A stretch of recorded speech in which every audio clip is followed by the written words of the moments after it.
Welcome to Fix It Home Improvement, covering projects that every homeowner should know and great products for home and garden.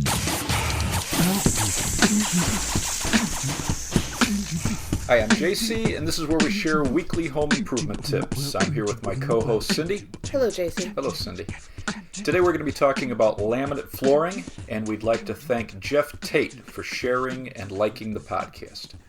A Swedish company, Perstorp Industrial, was working with laminated countertops and windowsills, and they thought the technology would be great for flooring. In 1979, they created the world's first laminate floors.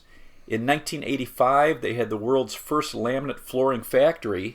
In 1988, they patented the first abrasion-resistant laminate flooring. And then in 1989, they started the Pergo brand. What exactly is laminate flooring? So it's a flooring that locks together and it's floating over a subfloor. It's not attached. And you're going to have an expansion gap all the way around it so that it can expand and contract. And in most cases, it's planks with 4 layers that are fused together.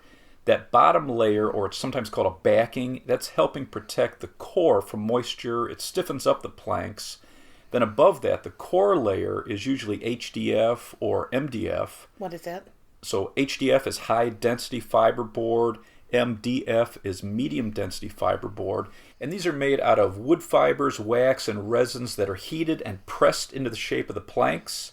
The HDF planks are going to be more stable and stronger, especially if you have high traffic areas, and those HDF cores are going to produce a much more precise locking system. So the core is the main body and thickest part of the plank, and it's going to have a tongue and groove system to lock the planks together on the edges. Okay. A couple other initials you might see. If you see DPL, it's direct pressure planks, and HPL is high pressure planks, and the HPL is stronger, but it's just the type of pressure it's put under when they form the planks. Above the core is a photographic layer, and some of the more expensive laminates have amazing 3D images that look like wood, tile, or stone, wide range of colors and patterns. Some laminates are going to have an additional layer under the photo for added strength. Then the top layer is your clear wear layer, and this can have a matte finish all the way up to high gloss. It can be smooth or have texture to simulate wood grain, or it even has textures to simulate distressed wood.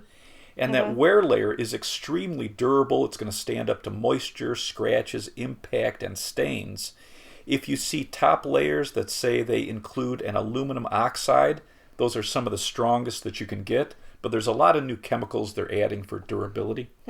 Since it has a wood core, are there any restrictions on where you can install it? So the key thing is moisture levels, but this can be installed above grade, on grade, or below grade. What is grade? So if it says on grade, that's ground level. Above grade would be like the second floor. Below grade would be like the basement. So why don't they just say ground? Or second floor, first floor.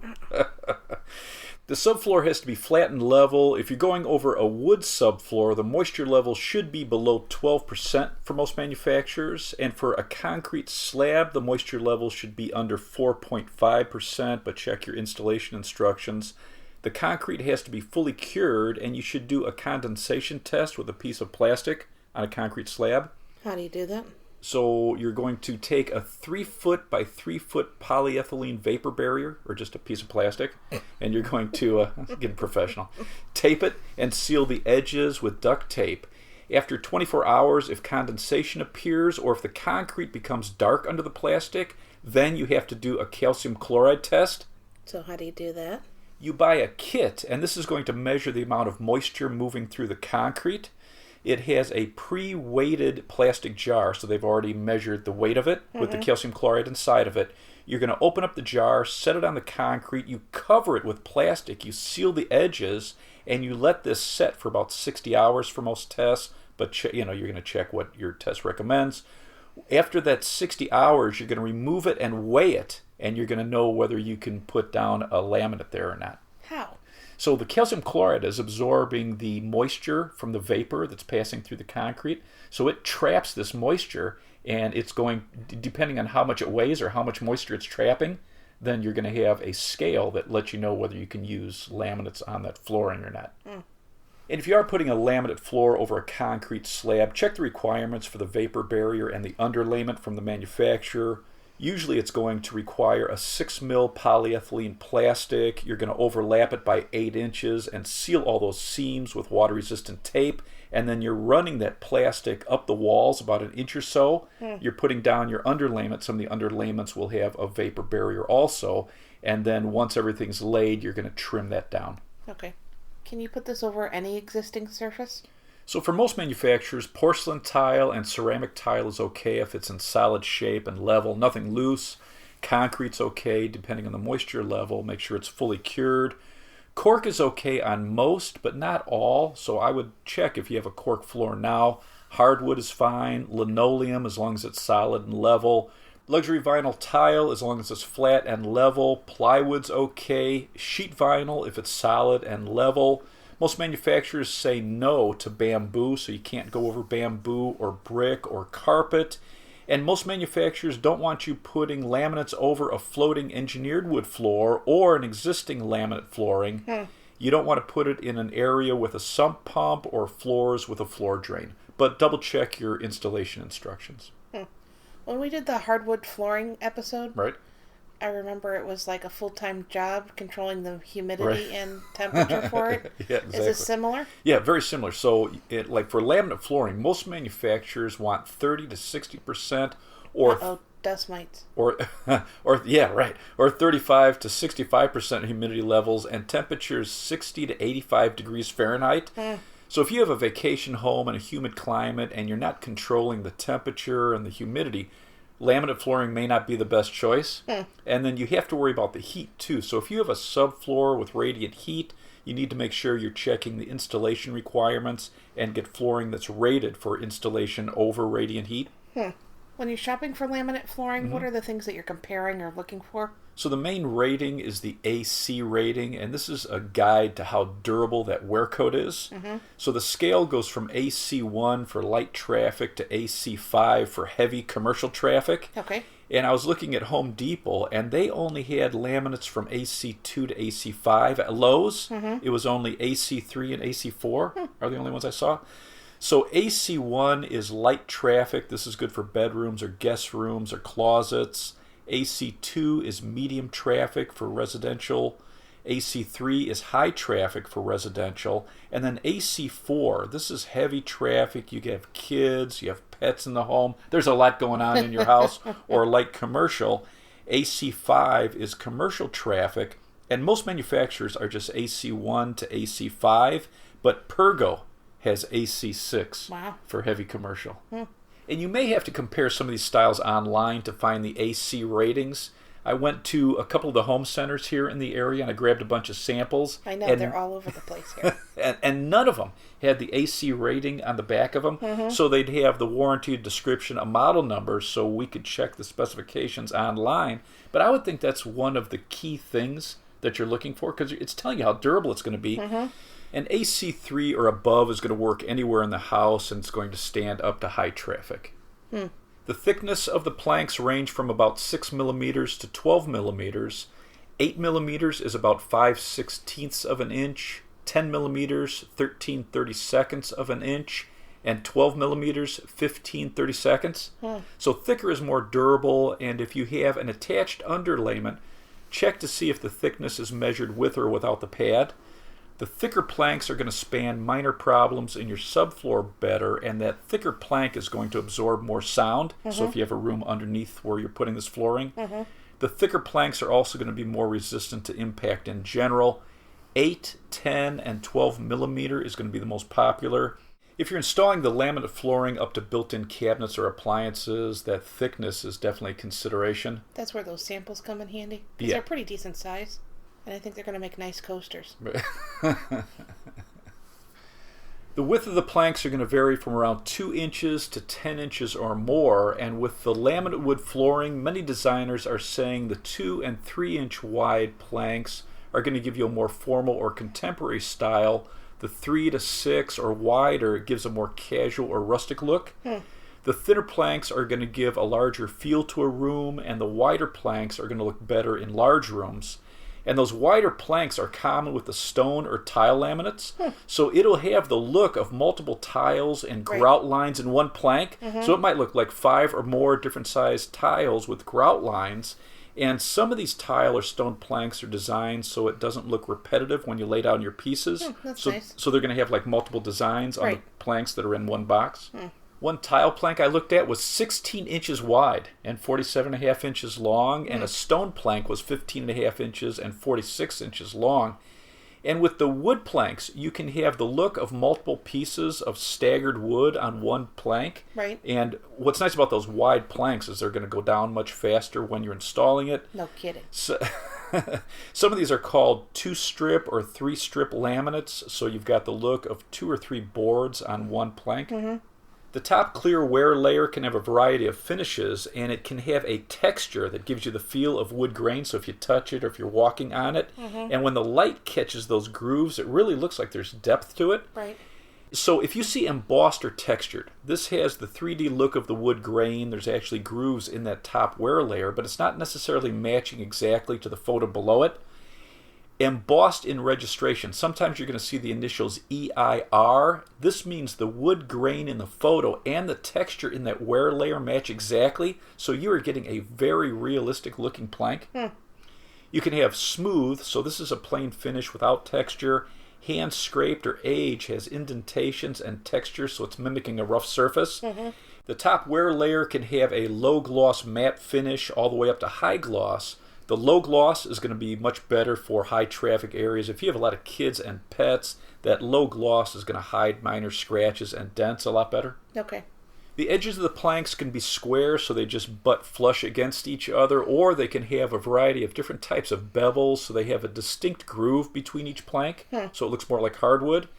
And the edges are going to have a tongue and groove system. You're locking each plank together without glue. There's some systems that use a mechanical locking tongue, but What does that mean?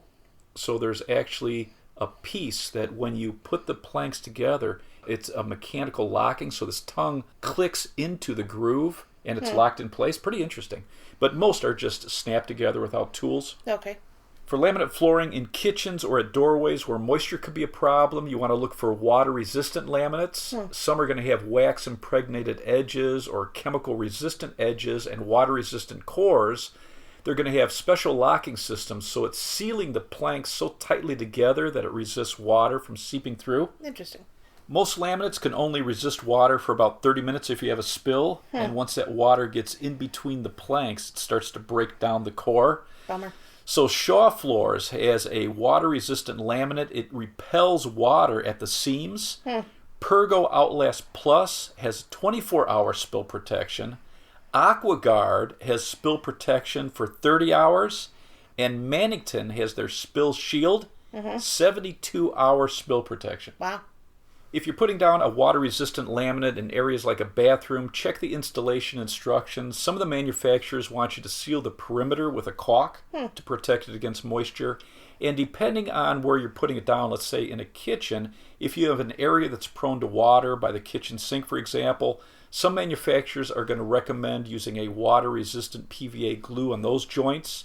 So a project I did, they recommended gluing the planks together to stop moisture around the kitchen sink, around the dishwasher, and then at the door locations, I had an entrance door and a patio door. Okay. But then I didn't use glue anywhere else. And I used a Type 2 water-resistant tongue and groove wood glue. You seem kind of proud of the Type 2 wood glue, so are there other types? Type 1 is just inside the house, and it's not water-resistant. Type 2, water-resistant, inside or outside. Type 3, waterproof, and you can use it inside or outside. So why don't you use Type 3? They didn't recommend that. A floating laminate floor is going to be installed over an underlayment, and that's going to protect and cushion it. It's going to smooth out any imperfections on the subfloor, and it also deadens sound. And many of the laminates now are coming with the underlayment attached to the bottom. Wow, exciting. So, it is pretty cool. And so you don't have to add an underlayment. In fact, they recommend do not add an underlayment if it has it attached. And you want to pick the underlayment based on your subfloor, the location, and then the manufacturer's recommendations. There are sound-reducing underlayments, underlayments with attached moisture barriers and treated to control mold and bacteria, and there's underlayments for radiant heat. And if you want a deadened sound transfer, look for STC 60. So STC is the sound transfer class, and the 60 is going to give you superior sound control. STC 50 is standard, and then STC 70 is virtually soundproof. For concrete slabs, make sure you're putting down a vapor barrier first under your underlayment. Some other features... Under the underlayment? You want a vapor barrier under the underlayment. So vapor barrier, underlayment, floor. Correct. Some other features you want to look for: scratch resistance if you have a lot of kids and pets, stain resistance, impact resistance, and fade resistance. And usually, if the higher the AC, if you get AC 3 or higher, it's going to be all of those things. Nice. When you're comparing styles you like, I would look at the warranty. It is amazing the differences. I saw 5, 10, 15, 20, 25, 30, 40, and lifetime warranties on all laminates that looked very similar. So you couldn't just say like 5 years to 40 years or lifetime? They specifically had all of those numbers I mentioned. And then I would look at the restrictions too and the care instructions so that you comply with the warranty. Because some say you must use felt pads on all furniture, vacuum without a beater bar, lightly damp mop, no wet mopping, no steam mops. Some of them said use an entry rug to remove dirt and particles from shoes. Do not use any waxes or oil soaps on the laminate. Trim your pet's claws. So if you have a lot of scratches, you know, and if, I don't know how you prove that you trimmed your pet's claws, and then wipe up spills immediately. So it's nice to compare. Right. I would also look for certifications like the NALFA, so that's the North American Laminate Flooring Association. Their seal of approval is saying that that laminate complies with the industry standards. There's a floor score certification, so this is the standard for good indoor air quality. Green Guard, this is also low chemical emissions, so better air quality, and it's CARB 2 compliant. So CARB, that's the California Air Resource Board, they're saying that there's low formaldehyde levels. Another thing I would check to see the style plank you're looking at has trim pieces available. So when, because it really makes it nice when it matches. Yeah, the finish. Right. Then check your setup instructions. Many of them want you to have the unopened box 2 feet away from the walls in the room where it's going to be installed for about 48 hours or longer. The temperature 65 to 85 degrees Fahrenheit, humidity 30 to 60 or 35 to 65. What are some top-rated companies? Pergo, P-E-R-G-O, Mohawk, Shaw, Mannington, it's M-A-N-N-I-N-G-T-O-N, Quick Step. So they have laminate flooring and wall coverings, which is interesting. So you can go from your flooring right up a wall as an accent. And they have flooring up to 54 inches long. Armstrong and Bruce. So Bruce is now owned by Armstrong, and they have some very highly rated low-cost laminates. And then Barry Alloc. It's B-E-R-R-Y-A-L-L-O-C. Do you have anything else to add? I would compare the AC ratings. 3 and above is going to be very durable for any room in your home. For the most realistic wood look, get embossed in registration. For areas with potential moisture problems like kitchen, bathroom, or entryways, get water-resistant laminate. And then pick the best underlayment for the location. If you have the built-in underlayment, much easier. Thicker in general is better. Look for certifications and then compare the warranties. Nice. Let's wrap this up. You can subscribe to our podcast on Apple Podcasts, Stitcher, the Spotify mobile app, the Google Play Music app, iHeartRadio, and CastBox. If you enjoyed it, please leave us a review. You can check out our home improvement videos on our YouTube channel, Fix It Home Improvement. And you can subscribe to that as well.